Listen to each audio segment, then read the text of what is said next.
गुरुदेव भगवान की जय। प्यारे कृष्ण कन्हैया लाल की जय। श्रीमद् वाल्मीकि रामायण 34 सर्ग हो चुके हैं। आज 35वें सर्ग से पंचत्रिंशः सर्ग। सीता जी के पूछने पर हनुमान जी का श्री राम के शारीरिक चिन्हों और गुणों का वर्णन करना तथा नर वानर की मित्रता का प्रसंग सुनाकर सीता जी के मन में विश्वास उत्पन्न करना।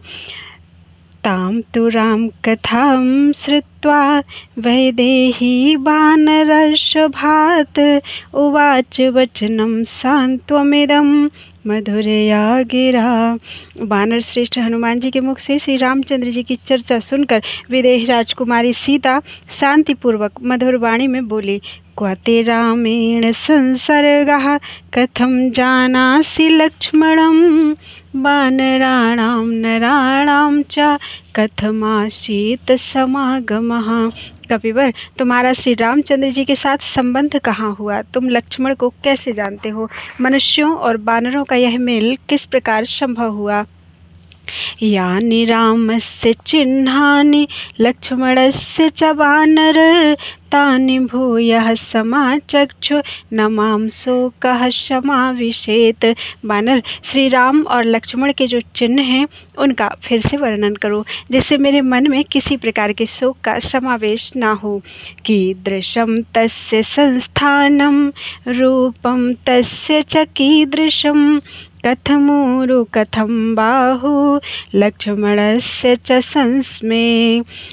मुझे बताओ, भगवान श्री राम और लक्ष्मण की आकृति कैसी है? उनका रूप किस तरह का है? उनकी जांघें और भुजाएं कैसी हैं? एवं मुक्तस्तु वैदेह्या हनुमान मारुतात्मजः ततो रामं यथा तत्त्वम् आख्यातुम् उपचक्रमे। विदेही राजकुमारी सीता के इस प्रकार पूछने पर पवन कुमार हनुमान जी ने श्री रामचंद्र जी के स्वरूप का यथावत वर्णन किया। जानन्ति बत दिष्टया मां वैदेही परिपृच्छसि भर्तुः कमलपत्राक्षी संस्थानं लक्ष्मणस्य च।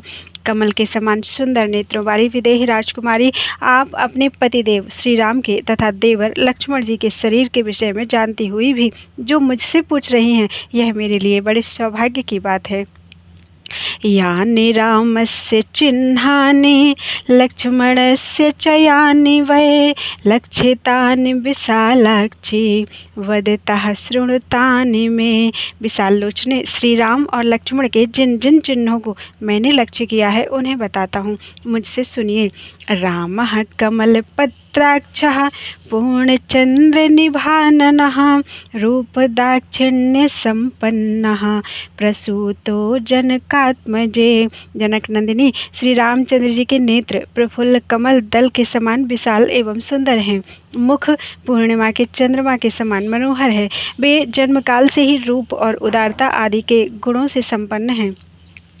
तेजसा आदित्य संकाशः क्षमया पृथिवी समः बृहस्पति समो बुद्धया यशसा वाशवोपमः रक्षिता जीवलोकस्य स्वजनस्य च रक्षिता स्वस्य व्रतस्य धर्मस्य च परन्तपः। वे तेज में सूर्य के समान, क्षमा में पृथ्वी के तुल्य, बुद्धि में बृहस्पति के सदृश और यश में इंद्र के समान हैं। वे संपूर्ण जीव जगत के तथा स्वजनों के भी रक्षक हैं। शत्रुओं को संताप देने वाले श्री राम अपने सदाचार और धर्म की रक्षा करते हैं। रामो भामिनी लोकस्य चातुर्वर्ण्यस्य रक्षिता मर्यादानां च लोकस्य कर्ता कारयिता च सः। भामिनी, श्री रामचंद्र जी जगत के चारों वर्णों की रक्षा करते हैं। लोक में धर्म की मर्यादाओं को बांधकर उनका पालन करने और कराने वाले भी वे ही हैं। अर्चिमानस अर्चितो इत्यर्थं ब्रह्मचर्ये व्रते स्थितः साधूनाम् उपकारज्ञः प्रचारज्ञश्च कर्मणाम। सर्वत्र अत्यंत भक्तिभाव से उनकी पूजा होती है। ये कांतिमान एवं परम प्रकाश स्वरूप है। ब्रह्मचर्य व्रत के पालन में लगे रहते हैं, साधु पुरुषों का उपकार मानते हैं और आचरणों द्वारा सत्कर्मों के प्रचार का ढंग जानते हैं। राजनीत्यां विनीतश्च ब्राह्मणानामुपासकः ज्ञानवान् शीलसम्पन्नो विनीतश्च परन्तपः।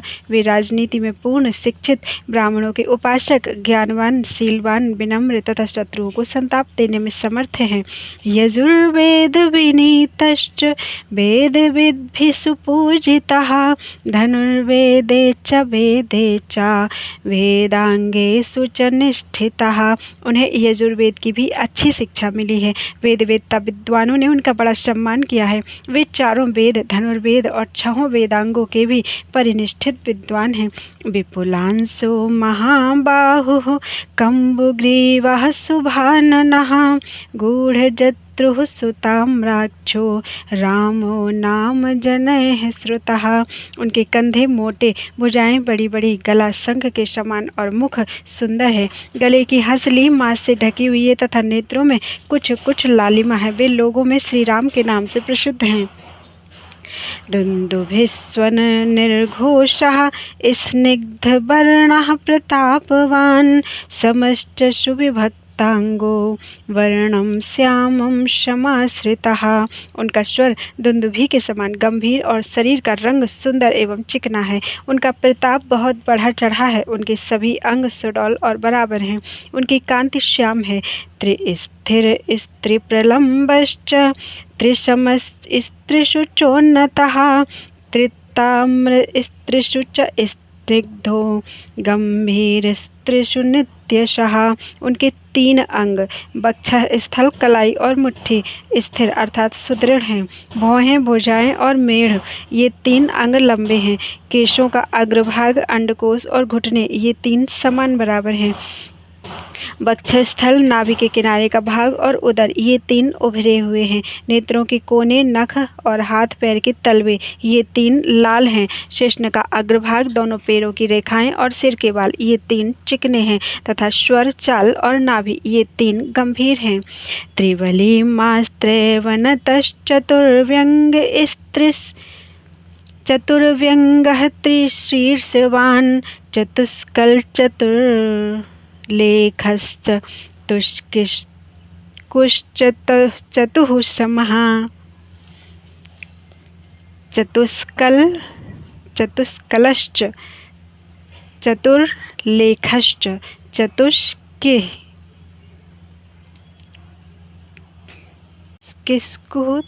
चतुः समः।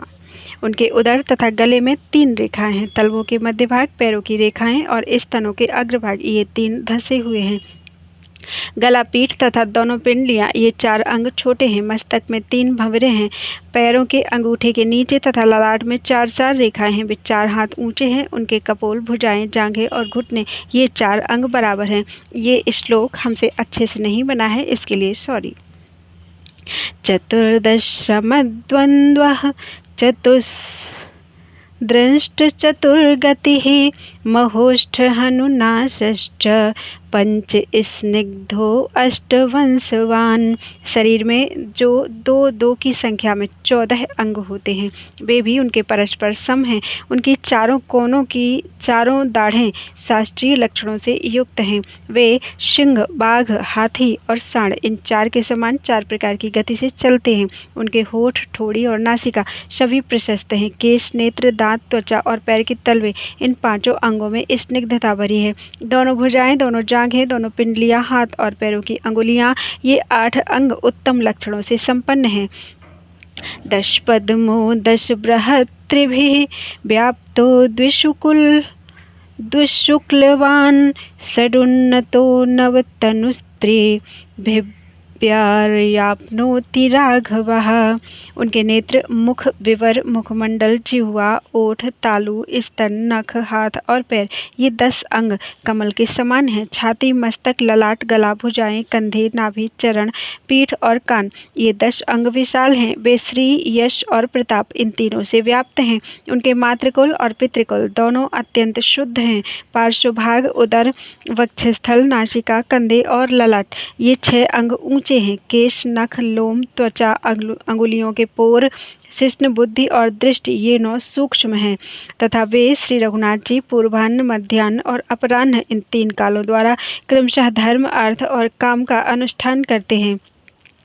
सत्य धर्म रतः श्रीमान संग्रहानुग्रहे रतः देश काल विभागज्ञः सर्वलोक प्रियं वदः। श्री रामचंद्र जी सत्य धर्म के अनुष्ठान में संलग्न, श्री संपन्न, न्याय संगत, धन का संग्रह और प्रजा पर अनुग्रह करने में तत्पर, देश और काल के विभाग को समझने वाले तथा सब लोगों से प्रिय वचन बोलने वाले हैं।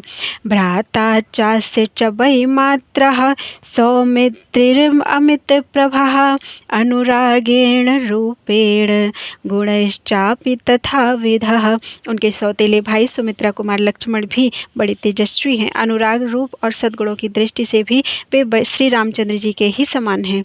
ससुवर्ण छविः श्रीमान रामः श्यामो महायशाः तावुभौ नरशार्दूलौ त्वद्दर्शनकृतोत्सवौ विचिन्वन्तौ महीं कृतस्नाम अस्माभिः सह संगतौ। उन दोनों भाइयों में अंतर इतना ही है कि लक्ष्मण के शरीर की कांति सुवर्ण के समान गौर है और महायशस्वी श्री रामचंद्र जी का विग्रह श्याम सुंदर है। वे दोनों नरश्रेष्ठ आपके दर्शन के लिए उत्कंठित होकर सारी पृथ्वी पर आपकी ही खोज करते हुए हम लोगों से मिले थे। त्वामेव मार्गमाणौ तौ विचरन्तौ वसुन्धरां ददर्शतुर्मृगपतिं पूर्वजेनावरोपितम्। आपको ही ढूंढने के लिए पृथ्वी पर विचरते हुए उन दोनों भाइयों ने वानर राज सुग्रीव का साक्षात्कार किया, जो अपने बड़े भाई के द्वारा राज्य से उतार दिए गए थे। ऋष्यमूकस्य मूले तु बाहुपादप संकुले भ्रातुर्भयार्तमासीनं सुग्रीवं प्रियदर्शनम। ऋष्यमूक पर्वत के मूल भाग में, जो बहुत से वृक्षों द्वारा घिरा हुआ है, भाई के भय से पीड़ित होकर बैठे हुए प्रियदर्शन सुग्रीव से वे दोनों भाई मिले। वयं च हरिराजं तं सुग्रीवं सत्यसंगरं परिचर्यामहे राज्यात् पूर्वजेनावरोपितम्। उन दिनों जिन्हें बड़े भाई ने राज्य से उतार दिया था, उन सत्य प्रतिज्ञ वानर राज सुग्रीव की सेवा में हम सब लोग रहा करते थे। ततस्तौ चीरवसनौ धनुः प्रवर पाणिनौ ऋष्यमूकस्य शैलस्य रम्यं देशमुपागतौ सतौ दृष्ट्वा नरव्याघ्रौ धन्विनौ वानरर्षभः अभिप्लुतो गिरेस्तस्य शिखरं भयमोहितः। शरीर पर बलकल वस्त्र तथा हाथ में धनुष धारण किए वे दोनों भाई जब ऋष्यमूक पर्वत के रमणीय प्रदेश में आए, तब धनुष धारण करने वाले उन दोनों नरश्रेष्ठ वीरों को वहां उपस्थित देखकर वानर शिरोमणि सुग्रीव भय से घबरा उठे और उछलकर उस पर्वत के उच्चतम शिखर पर जा चढ़े। ततः सशिखरे तस्मिन् वानरेन्द्रो व्यवस्थितः तयोः समीपं मामेव प्रेषयामास सत्वरम। उस शिखर पर बैठने के पश्चात वानरराज सुग्रीव ने मुझे ही शीघ्रतापूर्वक उन दोनों बंधुओं के पास भेजा। तावहं पुरुष व्याघ्रौ सुग्रीव वचनात् प्रभु रूपलक्षण संपन्नौ कृतांजलिरुपस्थितः। सुग्रीव की आज्ञा से उन प्रभावशाली रूपवान तथा शुभ लक्षण संपन्न दोनों पुरुष सिंह वीरों की सेवा में मैं हाथ जोड़कर उपस्थित हुआ। तौ परिज्ञात तत्त्वार्थौ मया प्रीतिसमन्वितौ षष्ठमारोपितं देशं प्रापितौ पुरुषर्षभौ। मुझसे यथार्थ बातें जानकर उन दोनों को बड़ी प्रसन्नता हुई। फिर मैं अपनी पीठ चढ़ाकर उन दोनों पुरुषोत्तम बंधुओं को इस स्थान पर ले गया जहाँ वानरराज सुग्रीव थे। निवेदितौ च तत्त्वेन सुग्रीवाय महात्मने तयोरन्योन्य संभाषाद भृशं प्रीतिर्जायत। वहाँ महात्मा सुग्रीव को मैंने इन दोनों बंधुओं का यथार्थ परिचय दिया। तत्पश्चात श्री राम और सुग्रीव ने परस्पर बातें की। इससे उन दोनों में बड़ा प्रेम हो गया। तत्र तौ कीर्ति संपन्नौ हरीश्वर नरेश्वरौ परस्पर कृताश्वासौ कथया पूर्ववृत्तया। वहाँ उन दोनों यशस्वी वानरेश्वर और नरेश्वरों ने अपने ऊपर बीती हुई पहले की घटनाएं सुनाई तथा दोनों ने दोनों को आश्वासन दिया। तं ततः सान्त्वयामास सुग्रीवं लक्ष्मणाग्रजः स्त्रीहेतोर्बालिना भ्राता निरस्तं पुरुतेजसा। उस समय लक्ष्मण के बड़े भाई श्री रघुनाथ जी ने स्त्री के लिए अपने महातेजस्वी भाई बाली द्वारा घर से निकाले हुए सुग्रीव को सांत्वना दी। ततस्त्वन्नाशजं शोकं रामस्याक्लिष्टकर्मणः लक्ष्मणो वानरेन्द्राय सुग्रीवाय न्यवेदयत्। तत्पश्चात अनायास ही महान कर्म करने वाले भगवान श्री राम को आपके वियोग से जो शोक हो रहा था उसे लक्ष्मण ने वानरराज सुग्रीव को सुनाया। सा श्रुत्वा वानरेन्द्रस्तु लक्ष्मणेनेरितं वचः तदाशीन्निस्प्रभो अत्यर्थं ग्रहग्रस्त एवांशुमान्। लक्ष्मण जी की कही हुई वह बात सुनकर वानरराज सुग्रीव उस समय ग्रहग्रस्त सूर्य के समान अत्यंत कांतिहीन हो गए। ततस्त्वद्गात्रशोभिनी रक्षसा ह्रियमाणया यान्याभरणजालानि पत्पातितानि महीतले तानि सर्वाणि रामाय आनीय हरियूथपाः संहृष्टा दर्शयामासुर्गतिं तु न विदुस्तौ। तदनंतर वानर यूथपतियों ने आपके शरीर पर शोभा पाने वाले उन सब आभूषणों को ले आकर बड़ी प्रसन्नता के साथ श्री रामचंद्र जी को दिखाया जिन्हें आपने उस समय पृथ्वी पर गिराया था जबकि राक्षस आपको हर कर लिए जा रहा था। वानरों ने आभूषण तो दिखाए किंतु उन्हें आपका पता कुछ भी मालूम नहीं था। तानि रामाय दत्तानि मयैवोपहृतानि च स्वनवन्त्यकीर्णानि तस्मिन् विहत चेतसि तान्यङ्के दर्शनीयानि कृत्वा बहुविधं तदा तेन देव प्रकाशेन देवेन परिदेवितम्। आपके द्वारा गिराए जाने पर वे सब आभूषण झनझन की आवाज़ के साथ जमीन पर गिरे और बिखर गए थे। मैं ही उन सब को बटोर कर ले आया था।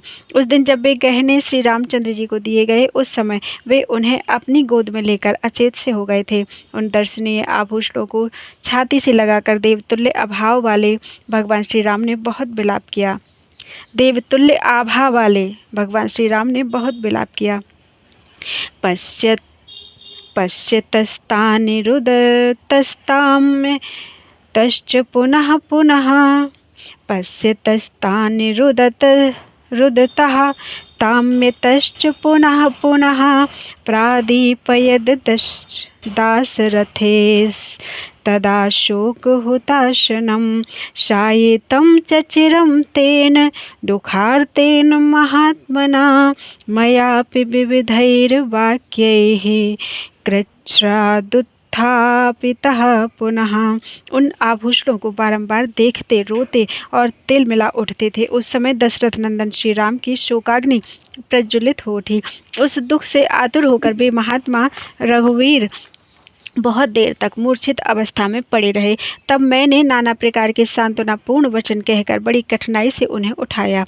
तानि दृष्ट्वा महार्हाणि मुहुर्मुहुः राघवः सह सौमित्रिः सुग्रीवेशन्यवेशयत्। लक्ष्मण सहित श्री रघुनाथ जी ने उन बहुमूल्य आभूषणों को बारंबार देखा और दिखाया, फिर वे सब सुग्रीव को दे दिए। सतवा दर्शनादार्ये राघवः परितप्यते महता ज्वलता नित्यम अग्निनेवाग्निपर्वतः। आर्य, आपको ना देख पाने के कारण श्री रघुनाथ जी को बड़ा दुख और संताप हो रहा है। जैसे ज्वालामुखी पर्वत जलती हुई बड़ी भारी आग से सदा तपता रहता है, उसी प्रकार वे आपकी विरहाग्नि से जल रहे हैं। त्वत्कृते तम निद्रा च शोकश्चिन्ता च राघवं तापयन्ति महात्मानं अग्निगारमिवाग्नयः। आपके लिए महात्मा श्री रघुनाथ जी को अनिद्रा अर्थात निरंतर जागरण, शोक और चिंता, ये तीनों उसी प्रकार संताप देते हैं जैसे आहवनीय आदि त्रिविध अग्नियां अग्निशाला को तपाती रहती हैं।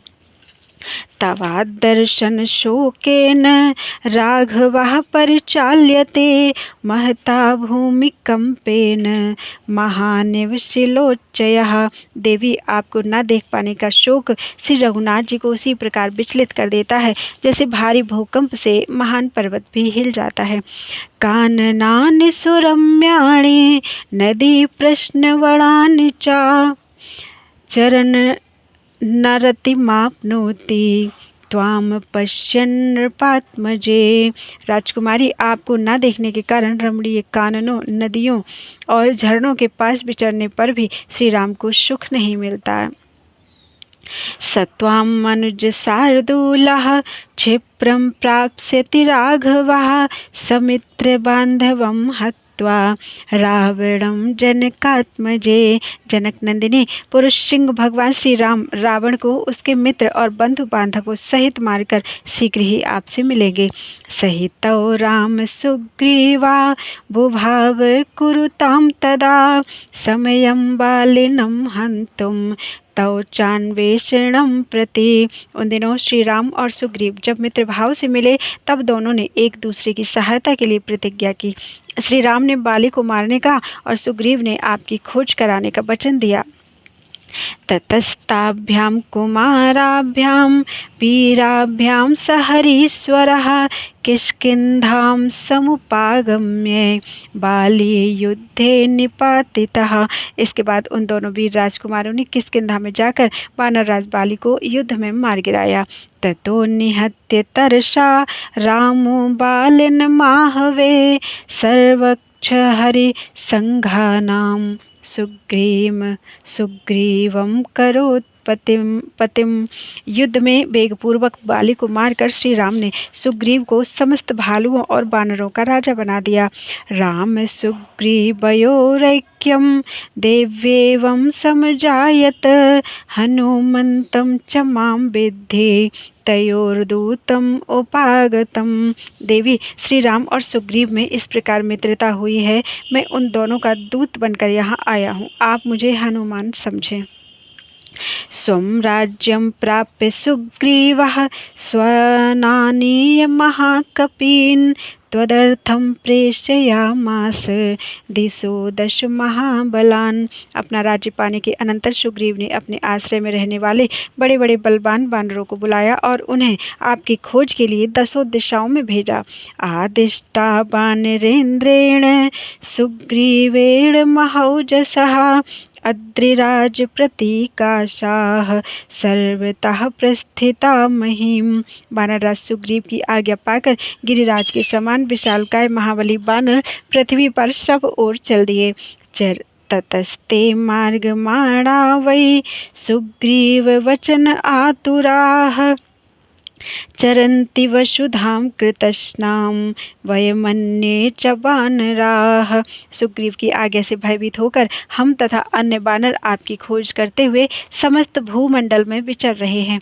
अंगदो नाम लक्ष्मीवान बालिसूनुर्महाबलः प्रस्थितः कपिशार्दूलस् त्रिभाग बल संवृतः।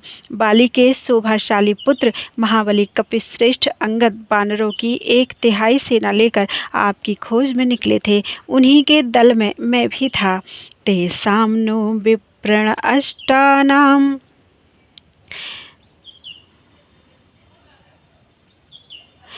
तेषां नो विप्रणष्टानां विन्ध्ये पर्वतसत्तमे वृषं शोकपरीतानाम् अहोरात्रगणा गताः। पर्वत श्रेष्ठ विंध्य में आकर खो जाने के कारण हमने वहाँ बड़ा कष्ट उठाया और वहीं हमारे बहुत दिन बीत गए। ते वयं कार्यनैराश्यात् कालस्यातिक्रमेण च भयाच्च कपिराजस्य प्राणास्त्यक्तुम उपस्थिताः। अब हमें कार्यसिद्धि की कोई आशा नहीं रह गई और निश्चित अवधि से भी अधिक समय बिता देने के कारण वानरराज सुग्रीव का भी भय था। इसलिए हम सब लोग अपने प्राण त्याग देने के लिए उद्यत हो गए। विचित्य गिरिदुर्गाणि नदी प्रस्त्रवणानि च अनासाद्य पदम देव्याः प्राणास्त्यक्तुम व्यवस्थिताः। पर्वत के दुर्गम स्थानों में नदियों के तटों पर और झरनों के आसपास की सारी भूमि छान डाली, तो भी जब हमें देवी सीता अर्थात आपके स्थान का पता ना चला तब हम प्राण देने को तैयार हो गए। ततस्तस्य गिरेर्मूर्ध्नि वयं प्रायमुपाश्महे दृष्ट्वा प्रायोपविष्टांश्च सर्वान् वानरपुङ्गवान् भृशं शोकार्णवे मग्नः पर्यदेव यदंगदः। मरणांत उपवास का निश्चय करके हम सब के सब उस पर्वत के शिखर पर बैठ गए। उस समय समस्त वानर शिरोमणियों को प्राण त्याग देने के लिए बैठे देख कुमार अंगद अत्यंत शोक के समुद्र में डूब गए और विलाप करने लगे। तव नाशं च वैदेहि बालिनश्च तथा वधं प्रायोपवेशम् अस्माकं मरणं च जटायुषः। विदेही नंदिनी, आपका पता न लगने, बाली के मारे जाने, हम लोगों के मरणांत उपवास करने तथा जटायु के मरने की बात पर विचार करके कुमार अंगद को बड़ा दुख हुआ था। तेषां नः स्वामी संदेशान् निराशानां मुमूर्षतां कार्यहेतोरिहायातः शकुनिर्वीर्यवान् महान् गृधराजस्य सौदर्यः संपातिर्नाम गृधराट। स्वामी की आज्ञा पालन से निराश होकर हम मरना ही चाहते थे कि दैववश हमारा कार्य सिद्ध करने के लिए गृधराज जटायु के बड़े भाई संपाति, जो स्वयं भी गिद्धों के राजा और महान बलवान पक्षी हैं, वहां आ पहुँचे। श्रुत्वा भ्रातृवधं कोपाद इदं वचनम् अब्रवीत् यवीयानकेन मे भ्राता हतः क्व च निपातितः एतदाख्यातुमिच्छामि भवद्भिर्वानरोत्तमाः। हमारे मुँह से अपने भाई के वध की चर्चा सुनकर वे कुपित हो उठे और बोले, वानर शिरोमणियों, बताओ मेरे छोटे भाई जटायु का वध किसने किया, वह कहाँ मारा गया है, यह सब वृत्तांत मैं तुम लोगों से सुनना चाहता हूँ। अंगदो कथयत तस्य जनस्थाने महद्वधं रक्षसा भीम रूपेण त्वामुद्देश्य यथार्थतः। तब अंगद ने जन स्थान में आपकी रक्षा के उद्देश्य से जूझते समय जटायु का उस भयानक रूपधारी राक्षस के द्वारा जो महान वध किया गया था, वह सब प्रसंग जो का त्यों कह सुनाया। जटायोस्तु वधं श्रुत्वा दुखितः सो अरुणात्मजाः त्वमाह साबरारोहे वसंतीं रावणालये। जटायु के वध का वृत्तांत सुनकर अरुण पुत्र संपाति को बड़ा दुख हुआ। वरारोहे, उन्होंने ही हमें बताया कि आप रावण के घर में निवास कर रहे हैं। तस्य तद वचनं श्रुत्वा संपातेः प्रीतिवर्धनम् अंगद प्रमुखाः सर्वे ततः प्रस्थापिता वयं विन्द्याद् उत्थाय सम्प्राप्ताः सागरस्यान्तमुत्तमम् त्वद्दर्शने कृतोत्साहा हृष्टाः पुष्टाः प्लवंगमाः अंगद प्रमुखाः सर्वे बेलोपान्तम उपागताः। संपाति का वह वचन वानरों के लिए बड़ा हर्षवर्धक था। उसे सुनकर उन्हीं के भेजने से अंगद आदि हम सभी वानर आपके दर्शन की आशा से उत्साहित होकर विंध्य पर्वत से उठकर समुद्र के उत्तम तट पर आए। इस प्रकार अंगद आदि सभी हृष्ट पुष्ट वानर समुद्र के किनारे आ पहुँचे। चिंताम जगमुह पुनर्भीमां त्वद्दर्शन समुत्सुकाः अथाहं हरिसैन्यस्य सागरं दृश्यसीदतः व्यवधूय भयं तीव्रं योजनानां शतं प्लुतः। आपके दर्शन के लिए उत्सुक होने पर भी सामने अपार समुद्र को देखकर सब वानर फिर भयानक चिंता में पड़ गए। समुद्र को देखकर वानर सेना कष्ट में पड़ गई है, यह जानकर मैं उन सब के तीव्र भय को दूर करता हुआ 100 योजन समुद्र को लांघकर यहाँ आ गया।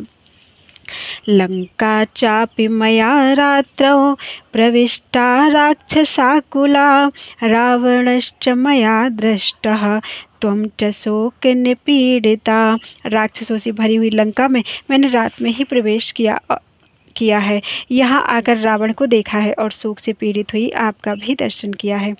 एतत् ते सर्वमाख्यातं यथावृत्तं निंदिते अभिभाषस्व मां देवी दूतो दास रथेरहम। सती शिरोमणि, यह सारा वृत्तांत मैंने ठीक ठीक आपके सामने रखा है। देवी, मैं दशरथ नंदन श्री राम का दूत हूँ, अतः आप मुझसे बात कीजिए। तन्मां राम कृतोद्योगं त्वन्निमित्तम् इहागतं सुग्रीव सचिवं देवी बुद्धयस्व पवनात्मजं। मैंने श्री रामचंद्र जी के कार्य की सिद्धि के लिए ही यह सारा उद्योग किया है और आपके दर्शन के निमित्त मैं यहाँ आया हूँ। देवी, आप मुझे सुग्रीव का मंत्री तथा वायु देवता का पुत्र हनुमान समझें।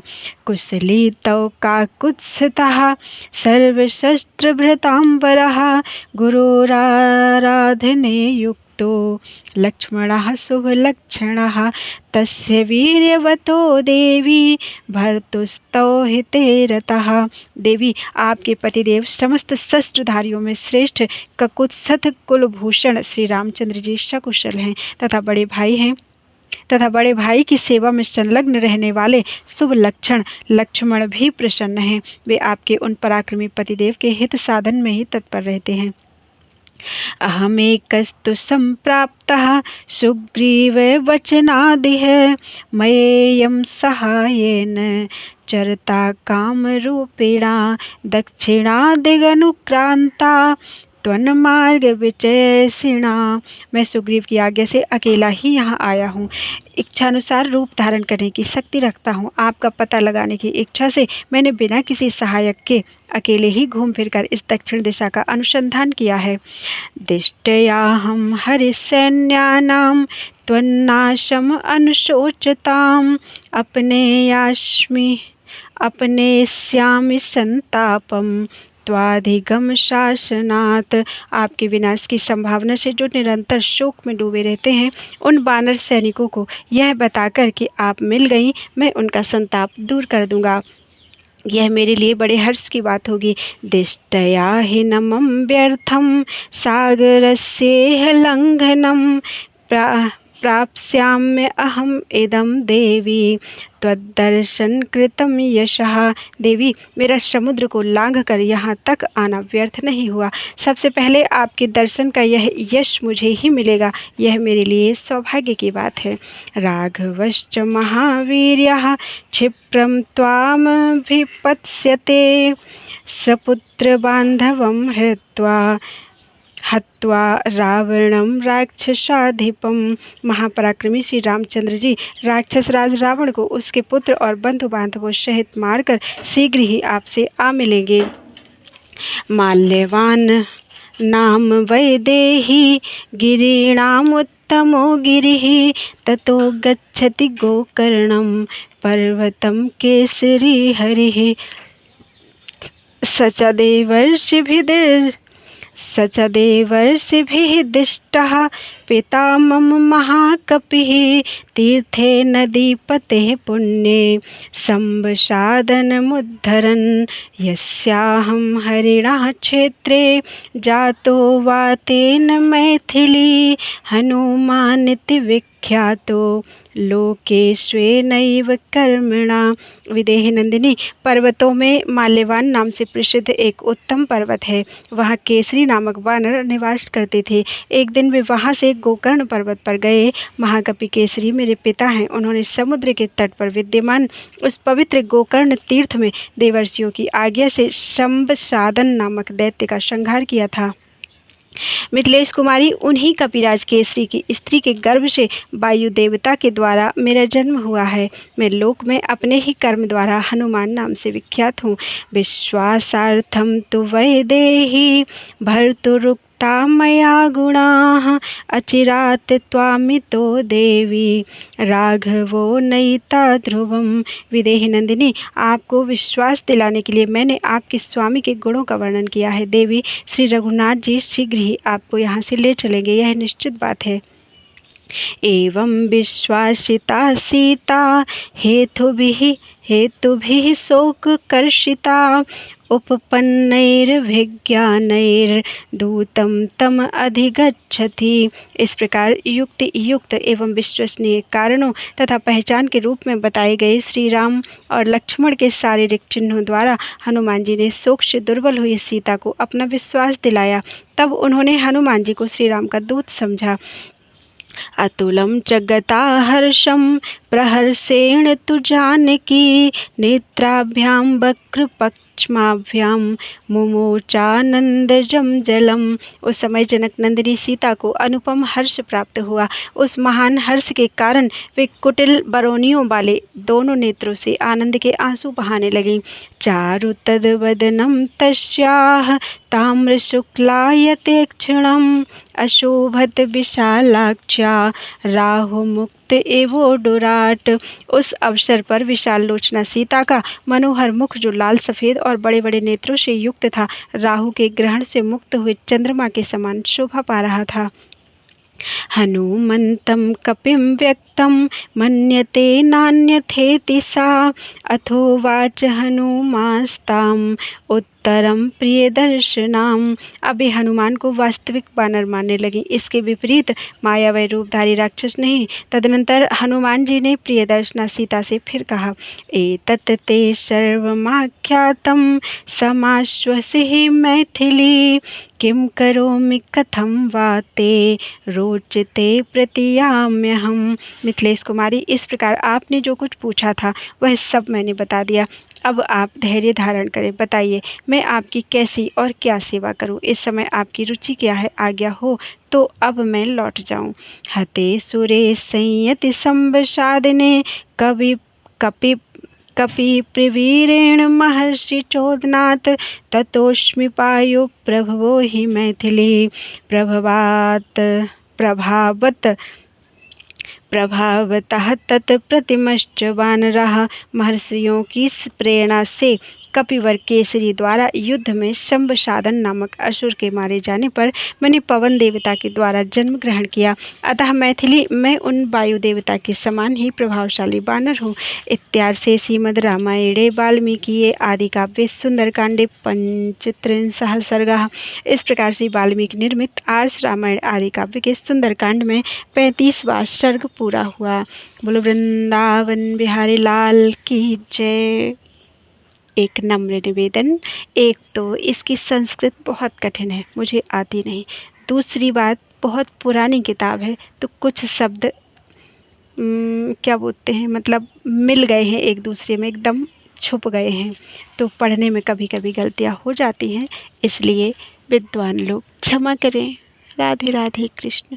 बोलो वृंदावन बिहारी लाल की जय।